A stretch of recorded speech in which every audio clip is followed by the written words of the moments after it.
Hey guys, and welcome back to the garage. Today we'll be changing this little guy, my BA XR6 Falcon.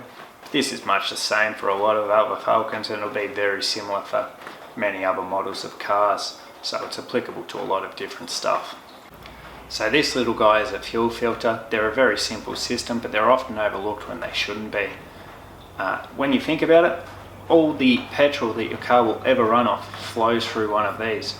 So it makes sense that if this gets blocked or fails, it can cause a lot of problems with your car. Problems that range from little things such as hard to start or down on performance perhaps, all the way up to blocked injectors and completely killing your car. Now it is very unlikely for one of these to become completely clogged, and they are pretty reliable, especially when you consider there's a filter on the fuel pump in the tank as well. It is cheap insurance though. These go for about $25. Whereas if you have to replace or clean your injectors, that can easily be hundreds of dollars, as can trying to diagnose little niggling issues that could just be related to this little guy here. Worth replacing, and I normally try and do it on every new car I buy, just as a get the service up to scratch sort of thing. I have been a little lazy on this one, I haven't done it yet, so we'll knock that out today. The service manual for this car then says you only need to do it every 90,000 kilometers, so they do have a good service life. You won't be replacing these every year or two. You should be pretty well right. Alright, I think that's enough rambling. Let's crack into it and see how we go.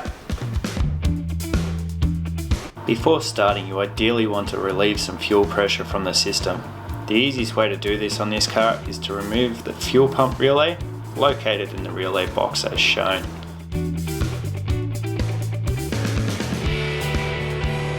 Then, once that's removed, we'll start the car and let it run until the engine stalls. This happened almost immediately for me, so the car was cranked again to ensure the pressure at the fuel rail had been relieved. This step isn't entirely necessary, but it is best practice and it just makes the job a little bit cleaner. You can then turn the car off, put the fuel pump relay back in its place to make sure that you don't forget it, and then jack up the passenger side of your car, making sure to use stands before you get under there.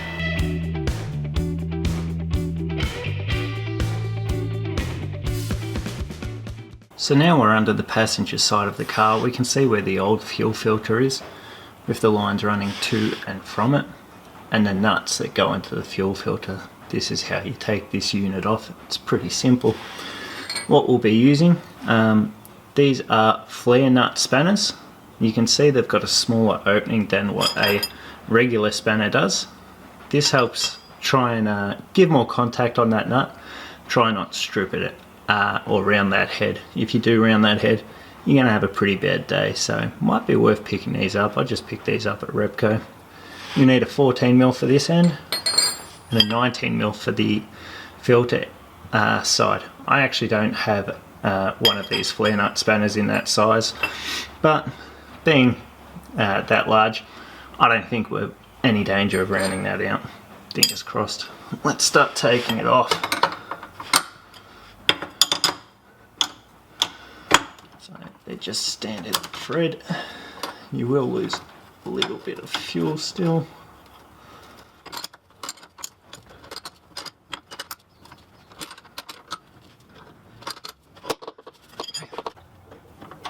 Now, as we're loosening these off, you will still lose some fuel, especially if you haven't been able to get that relay or fuel fuse for your fuel pump.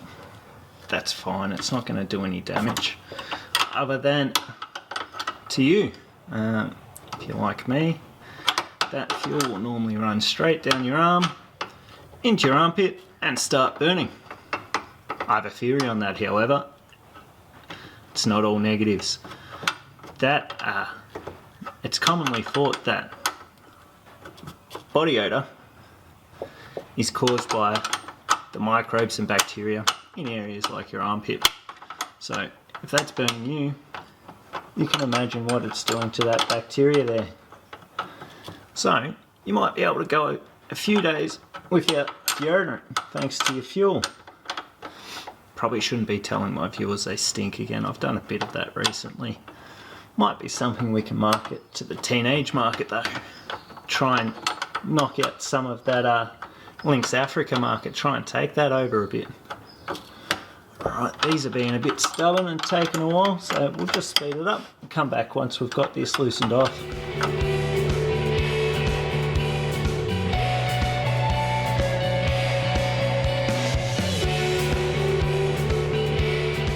Alright, now that I've remembered my lefty loosies, we've pretty much got this thing ready to go. They're just loosely in there, so there will be a bit more fuel coming out now.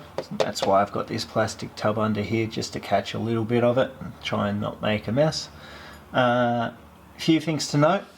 On these filters, there is a direction of flow. It should be marked with an arrow. So you want this arrow pointing towards the front of the car. That's the way the fuel will flow. Now, being that there is fuel coming out of these lines, you will want to have this ready to go and ready to quickly swap over once you get this old filter completely uninstalled. So we'll do that quickly. It is held in by this here with some insulation. The lines can or should be able to pull away enough for you to maneuver that filter out of its holder there.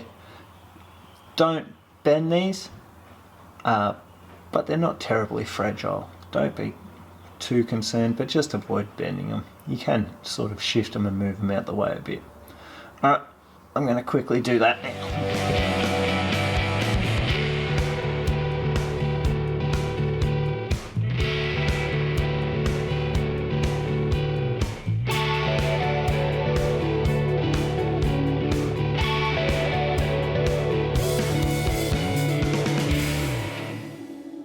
Okay, so now you can see the new filters in there.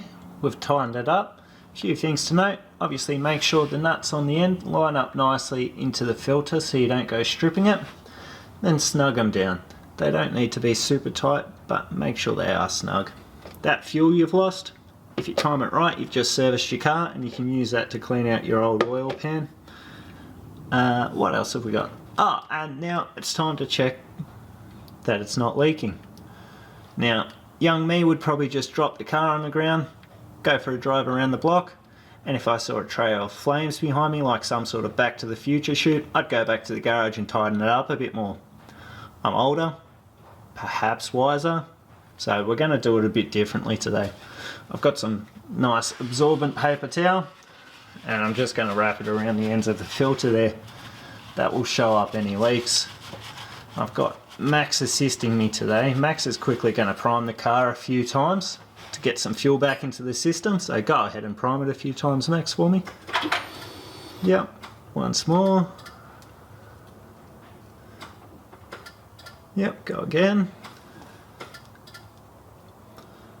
Yep, okay, prime it again, just turn it further. Yep, perfect. Okay, so that's primed a few times.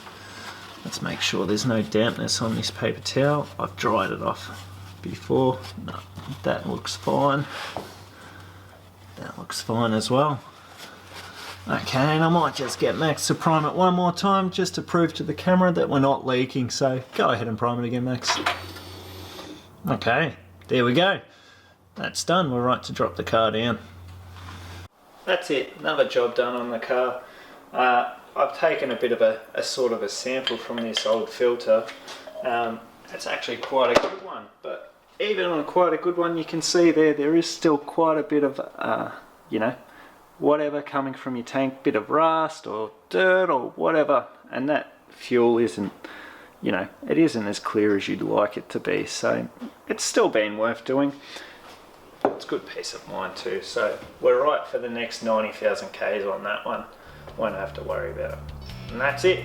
Thanks for watching. We've got some more stuff coming up. We've got a new car actually that's parked just outside that we'll be fixing up as a daily, so something a little bit different to this Falcon. Keep tuned if you'd like to see what that is. We'll have a few diagnostic jobs on that and fixing a few bits and pieces. Thanks for watching, guys. Like, comment and subscribe if you can, and we'll see you next time. Cheers. New to Browney's Garage, Jurassic Sting, a fragrance millions of years in the making.